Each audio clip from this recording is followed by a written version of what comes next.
Hey guys, this is part kind of 6 of Dr. Michael Heiser's writings on inspiration and inerrancy in the Bible. We went through part 5 and 1 through 5 on the last 5 videos where we talked about, Second Peter or First Peter and then Second Timothy and Jeremiah and different really odd parts of the Bible, which should make us really question how we view the inspiration in the Bible. So this one's kind of like a part 6, just kind of like a bonus one that I found really interesting that's in his inspiration series. And if you haven't seen the other ones, make sure to check those out. But this is going to be one really, really interesting, I think. So here we have 1 Samuel 13:1, the matter of missing words in the Bible. He says, 1 Samuel 13:1 is a sort of a classic Old Testament textual criticism problem. United Bible Society's Handbook for Translators of 1 Samuel describes the problem this way. This verse follows the standard formula for introducing kings of Israel and later also of Judah in the books of Samuel, Kings, and Chronicles. But this verse contains one of the most difficult textual problems in the book of 1 Samuel, if not of the entire Bible. The following table shows the greatest amount or great diversity of solutions to the problem. So we have problem 1, problem 2, and then it has, looks like each translation for each. So problem 1, it says years old. Problem 2 is 2 years. Problem 1, 1 year. Problem 2, 2 years. So it looks like the KJV and NJPS have the same thing for problem 2, but not for problem 1. And then, it looks like a lot of the same. Oh, so NIV puts 30 years old. And then the NIV for problem 2 puts 42 years. That is a huge difference. And then we have, most of the same here. And then 50, 40, 30, 20, 30, 20. That is a lot of difference. That's actually kind of crazy. So the Masoretic text literally says Saul was a son of a year in his reigning, and 2 years he reigned over Israel. Obviously, there are 2 errors in the Hebrew text as we have it today. Saul was not 1 year old when he became king, and 2, he reigned more than 2 years. So let's see. Saul was a son of a year in his reigning, and 2 years he reigned over Israel. Yeah, something's definitely off there. Of course, Masoretic text, around 800 AD, way, way after this text was, written. The first error is obvious. Since the book of 1 Samuel tells us plainly how Saul was chosen and anointed king, and he was a full-grown man, the second error is plain when viewed against Acts 13:21, and when reading the account of Saul's kingship in the Old Testament. Now, in one regard, this is no different than any other text critical problem. You detect the error in the present text, then work to find out how it became about, and consult other manuscripts of the Hebrew Bible for the solution. But there's the rub. In the case of 1 Samuel 13:1, there are no other reliable manuscript writings. Interpreters and translators have followed many solutions to this textual problem, and note that the choice of solution for problem 1 gives rise to the reading of problem 2. Quoting from the UBS handbook again, it says, some translations, following the example of the Septuagint, omit the entire verse. Some translate the verse but leave blank spaces as in RSV. So also in NRSV, NAB, OST, and BP.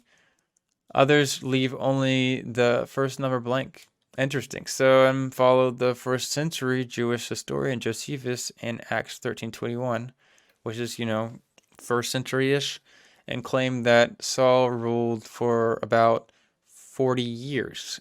Compare NIV. Saul was 30 years old when he became king, and he reigned over Israel 42 years. The 30 years is based on a few late Septuagint manuscripts. Solution. Above may seem the best at first glance, but a major problem with this is that early in his rule, Saul already has a grown son able to command troops. Therefore, Saul must have been older than 30 when he became king. Wow. No, well, the comments about solution D, the only reason some versions read 30 in the verse is because the number is found in a few late manuscripts of the Septuagint. But that number cannot be right. Where does 30 come from in those few manuscripts? The textual note on the verse in the Word Biblical Commentary summarizes the answer nicely. A few Septuagint manuscripts have 30. No, though this seems to be a secondary calculation, 2 Samuel 5:4, since Jonathan was old enough to have 1,000 troops under his command in verse 2, and since Saul had a grandson before his death, an age of 40 or more is plausible, the whole verse is lacking in most Septuagint manuscripts. The 30 was simply borrowed by some Septuagint scribe from 2 Samuel 5:4, which is talking about David. Oh, that's no. They were confused by the error, and that was their solution. No, we need to give a clap to these Septuagint translators for really wonderful job. Wonderful job. So the Septuagint translators, okay, 300 to 100 AD-ish. They're translating supposedly what is the original Hebrew text.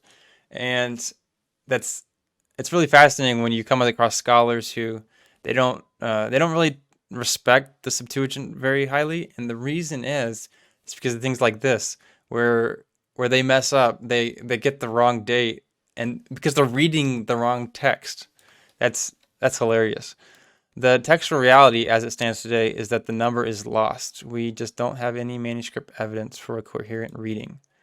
So for our purposes, in my mind, this is the same sort of issue as I've just covered in regards to Joshua 8:30-35 and Jeremiah, the previous two videos.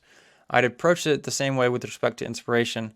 There was something produced by the process of inspiration where men were the immediate source of the text and God was the ultimate source. When that produced thing was finished, I believe the text was whole, and there was a coherent reading in 1 Samuel 13:1. Since that time, transmission of the text was left to human beings, and now we have a missing word or words. What's the point? Only to note two things. Like traditional articulations of inspiration, I believe that inspiration does not apply to copying the final product. There is no guarantee from God in the Bible that transmission of the text would be inerrant. Our copies of the scripture, one of the simplest level, are inerrant when they reflect the contents of the original thing produced. Of course, we spent weeks on this blog already dealing with the reality that inerrancy concerns a lot more than this issue, and I promise we'll get back to those things. In 1 Samuel 13:1, then our Bible is inerrant, and that something is missing. Wow. So he's saying the Bible is inerrant. That's crazy. But not in the sense that the original thing produced by inspiration was wrong. The original product of inspiration was whole. Perhaps, like the historical problems readers have brought up, we will find manuscript evidence for 1 Samuel 13:1. That would be cool. But until then, I believe it is philosophically and theologically coherent to stick with a process of inspiration that produced a whole product that was inerrant. And two, an example like this helps us to factor in yet another facet of what we actually find in the biblical text.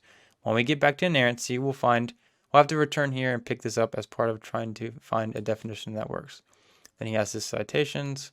Something that we don't ever talk about is there's actually a lot of comments. You guys should definitely read them. A lot of them are really interesting. So yeah, there you go. We have our text today appears to have missing words. That's crazy. That is absolutely crazy. But we can still say it's inspired. Well, at least the original text was inspired. Anyways, that's been awesome.